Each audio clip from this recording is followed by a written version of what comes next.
कागज का शेर है पुतिन। ट्रंप का ऐलान, जंग जीत रहा है यूक्रेन।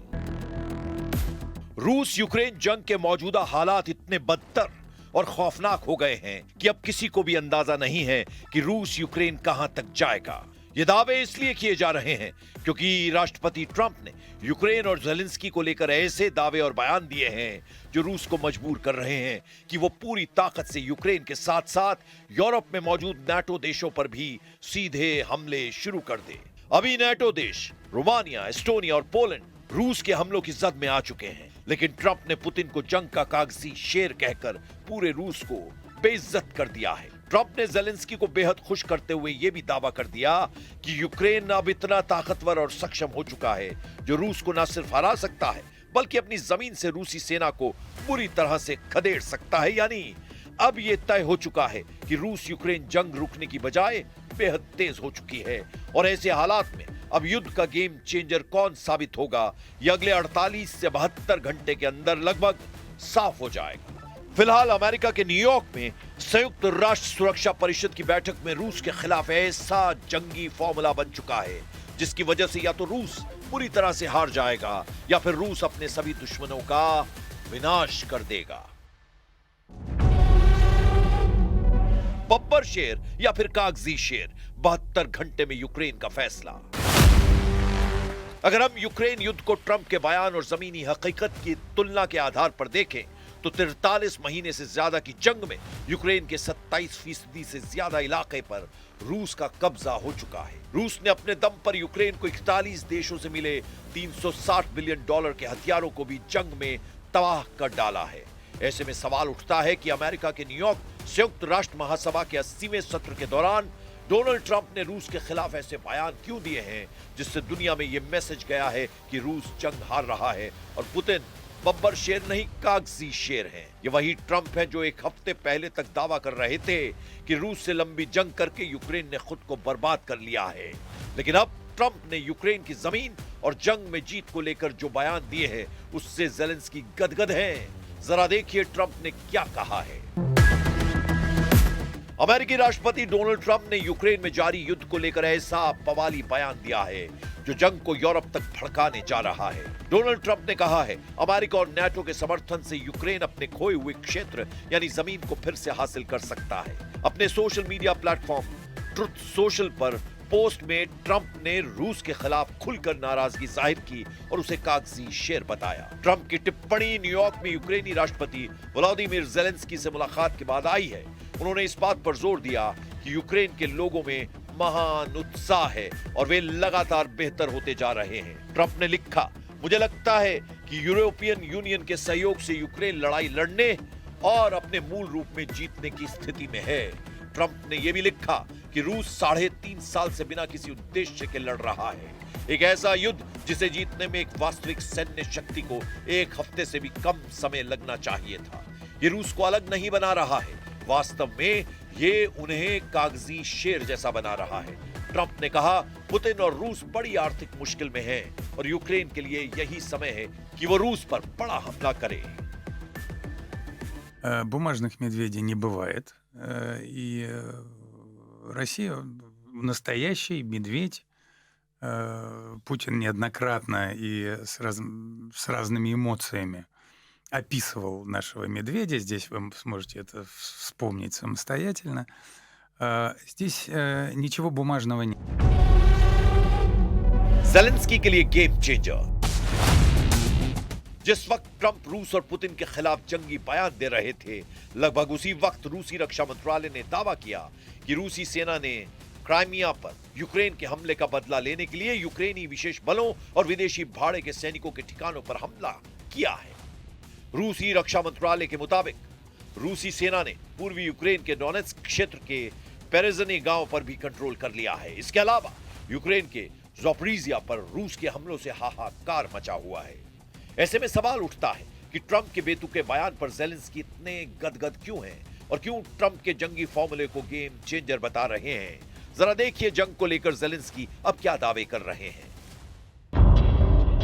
राष्ट्रपति ज़ेलेंस्की ने सोशल मीडिया पर लिखा है, अमेरिकी नेता यूक्रेन के लिए गेम चेंजर साबित हो सकते हैं, क्योंकि ये समझ बनी है कि राष्ट्रपति डोनाल्ड ट्रंप इस युद्ध के खत्म होने के बाद यूक्रेन को सुरक्षा की गारंटी देने के लिए तैयार है। जेलेंस्की की एक्स पर पोस्ट के अनुसार यूक्रेनी राष्ट्रपति ने अमेरिका से हथियारों की खरीद और ड्रोन पर पारस्परिक रूप से लाभकारी समझौतों पर चर्चा करने के लिए अमेरिका के विशेष राष्ट्रपति दूत कीथ कैलॉग से भी मुलाकात की है।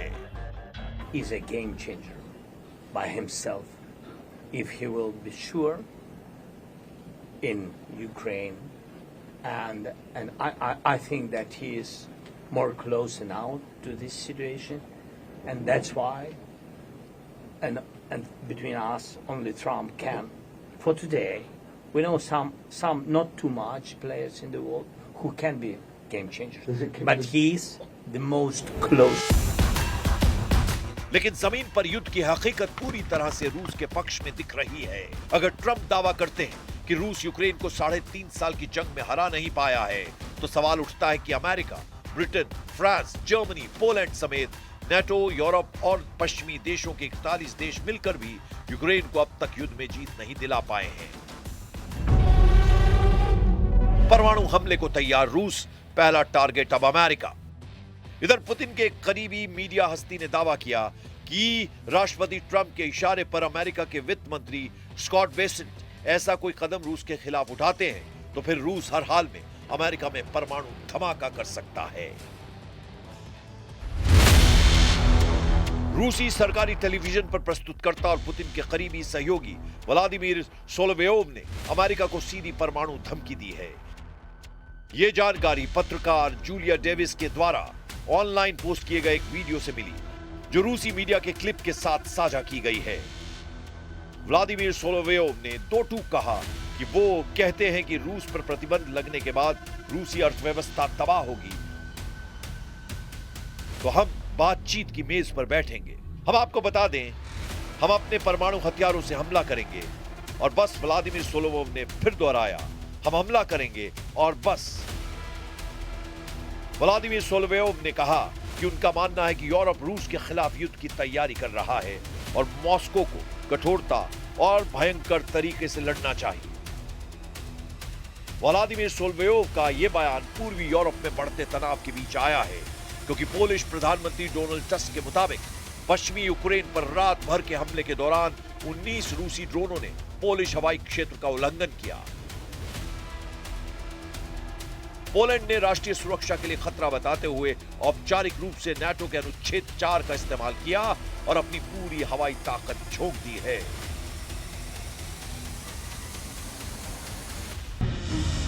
यह अंदाजा लगाना बेहद मुश्किल है कि अगर परमाणु जंग छिड़ी तो कौन देश जीतेगा, लेकिन इस वक्त रूस ने अपने तेवरों से यह साबित कर दिया है कि रूस यूक्रेन में अपना मिशन पूरा करने के लिए किसी भी हद तक जाने को तैयार है। हम आपको रूस के राज्य परमाणु ऊर्जा निगम रोसाटॉम के महानिदेशक एलेक्सी लेखावेच का वो बयान दिखाते हैं, जो साबित करता है कि रूस ने बड़ी परमाणु जंग की तैयारी पूरी कर ली है। रूस के सरकारी परमाणु निगम के चीफ ने डंके की चोट पर कहा है, दुनिया की सबसे बड़ी परमाणु शक्ति यानी रूस के सामने बेहद भीषण खतरे हैं। इन्हीं खतरों को देखते हुए आने वाले सालों में रूस की परमाणु सुरक्षा को और मजबूत किया जाना चाहिए। रूस और अमेरिका अपने परमाणु शस्त्रागार को उन्नत कर रहे हैं, जिसमें आने वाली परमाणु सशस्त्र मिसाइलों का पता लगाने और उन्हें रोकने के लिए इस्तेमाल की जाने वाली प्रणालियां भी शामिल हैं। ठीक उसी तरह जैसे चीन अपनी परमाणु क्षमता को ब्रिटेन और फ्रांस से कहीं आगे बढ़ा रहा है। रूसी सरकारी समाचार एजेंसी RIA ने एलेक्सी लिखाशेव के हवाले से कहा, वर्तमान भू राजनीतिक स्थिति में हमारे देश के अस्तित्व के लिए भारी खतरे हैं, इसीलिए परमाणु कवच, जो एक तलवार भी है, हमारी संप्रभुता की गारंटी है। हम आपको बता दें, फेडरेशन ऑफ अमेरिका साइंटिस्ट्स यानी FAS के शोध के अनुसार रूस के पास लगभग 4300 परमाणु हथियार हैं और संयुक्त राज्य अमेरिका के पास लगभग 3700 हैं, जो दुनिया के कुल भंडार का लगभग 87% है। शोध के मुताबिक चीन लगभग 600 परमाणु हथियारों के साथ दुनिया की तीसरी सबसे बड़ी परमाणु शक्ति है। उसके बाद फ्रांस के पास 290, ब्रिटेन के पास 225, भारत के पास 180, पाकिस्तान के पास 170, इजराइल के पास 90 और उत्तर कोरिया के पास 50 परमाणु हथियार हैं। लेकिन रूस अभी भी परमाणु हथियारों के मामले में दुनिया में नंबर 1 है। अब ऐसे हालात में अंदाजा लगाया जा सकता है कि रूस यूक्रेन, नेटो और यूरोपीय देशों से जंग की आखिरी बाजी से हार जीत का फैसला क्यों करना चाहता है।